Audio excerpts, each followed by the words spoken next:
Hi, welcome to the African World Channel. The rift between Western powers and the Junta governments in West Africa continues to widen with each passing day. Recent events involving Niger, Burkina Faso, the United States, France, and Mali serve as vivid illustrations of this mounting discord, painting a picture of frustration and distrust amid shifting political landscapes. The European Union, EU, and Mali, once allies in the fight against terrorism and instability in the Sahel region, now stand at the brink of a diplomatic rupture. The EU's decision to yank its military training mission from Mali speaks volumes about the depth of their strained relationship. It's akin to a breakup after years of trying to make things work, only to realize that irreconcilable differences have finally caught up. Remember to subscribe to our channel, give the video a thumbs up, and share it with others to help us reach a wider audience. Now let's get back to the video.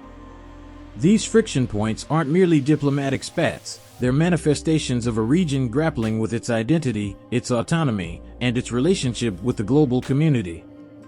The European Union, EU, and Mali relationship has hit a breaking point, prompting bold decisions from both sides. The EU's announcement to pull the plug on its military training mission in Mali speaks volumes about the severity of the rift, reflecting a stark deterioration in their once cooperative endeavors.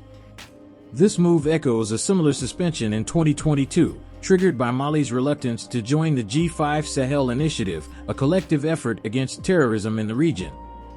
It's a strategic recalibration, a re-evaluation of the EU's role in fostering security and stability in West Africa.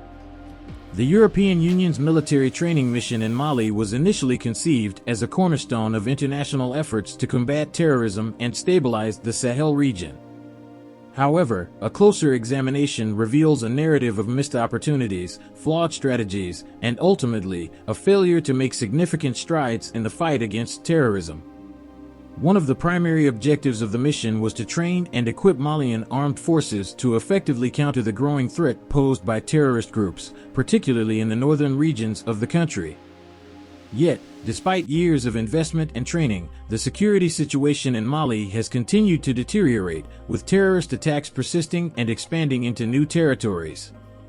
The mission's failure can be attributed to several factors. Firstly, there was a lack of synchronization between military training efforts and broader political and socio-economic initiatives aimed at addressing the root causes of extremism. While building military capacity is undoubtedly crucial, it must be complemented by efforts to tackle issues such as poverty, marginalization, and governance failures that fuel radicalization and insurgency. The mission's approach to counterterrorism was often criticized for its narrow focus on military solutions, neglecting the importance of community engagement, intelligence gathering, and local partnerships in disrupting terrorist networks.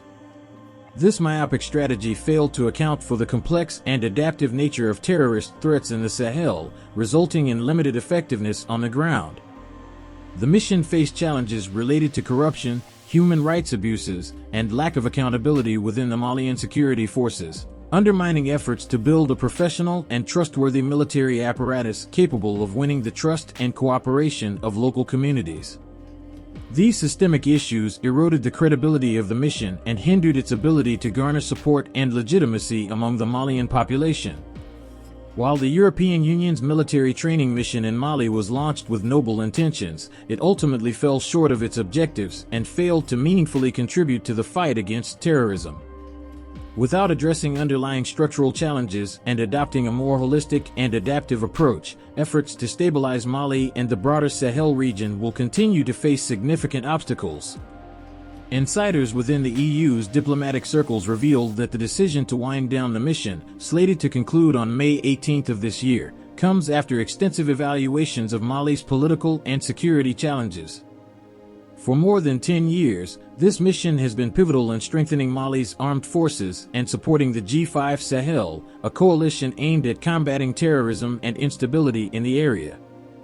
However, amidst Mali's internal turmoil, especially the shift to military rule following the ousting of President Ibrahim Boubacar Keïta in August 2020, doubts have emerged regarding the mission's effectiveness. The series of coups not only in Mali but also in neighboring Burkina Faso and Niger over recent years underscores the volatile nature of governance in the region, highlighting the delicate balance between democratic aspirations and military control. The removal of President Keita by Assimi Goïta and his military faction marked a significant turning point in Mali's political narrative. Grievances such as corruption, economic struggles, and insecurity fueled the uprising, revealing the inherent fragility of governance structures and the ongoing quest for stability. The EU's decision to end its military mission in Mali goes beyond merely withdrawing equipment and personnel. It signifies a strategic shift in regional security priorities. While it may appear to be a setback in the fight against instability, it also signals the need for a more nuanced approach that acknowledges local realities and emphasizes inclusive dialogue over generic solutions. As West Africa navigates these turbulent times, the ramifications extend well beyond security concerns, delving into issues of governance, democracy, and the involvement of external actors. The EU's departure from Mali serves as a stark reminder of the intricate dynamics at play in the region and underscores the importance of forging partnerships based on mutual understanding and respect. Mali's partnership with Russia in the fight against terrorism has yielded significant progress, exemplified by recent successful operations targeting top ISIS commanders. The recent elimination of Abu Huzaifa, a key ISIS figure, underscores the effectiveness of collaborative efforts between Mali and Russia in combating extremist threats. Through coordinated intelligence sharing, strategic military operations, and joint counterterrorism initiatives, Mali has demonstrated its commitment to tackling terrorism head-on. The partnership with Russia has provided valuable resources, expertise, and support, bolstering Mali's capacity to confront terrorist organizations operating within its borders. The elimination of high-ranking ISIS leaders not only disrupts the organization's command structure but also weakens its operational capabilities, making Mali safer and more resilient against extremist threats. As Mali continues to make strides in the fight against terrorism, its partnership with Russia serves as a testament to the importance of international cooperation in addressing global security challenges. You can find more information about Abu Huzaifa by watching the video linked in the description. We value your input. What do you think are the potential implications of the EU's departure for Mali's internal dynamics and regional stability efforts? How can lessons learned from the EU's experience in Mali shape future efforts to build resilient and inclusive societies across the African continent?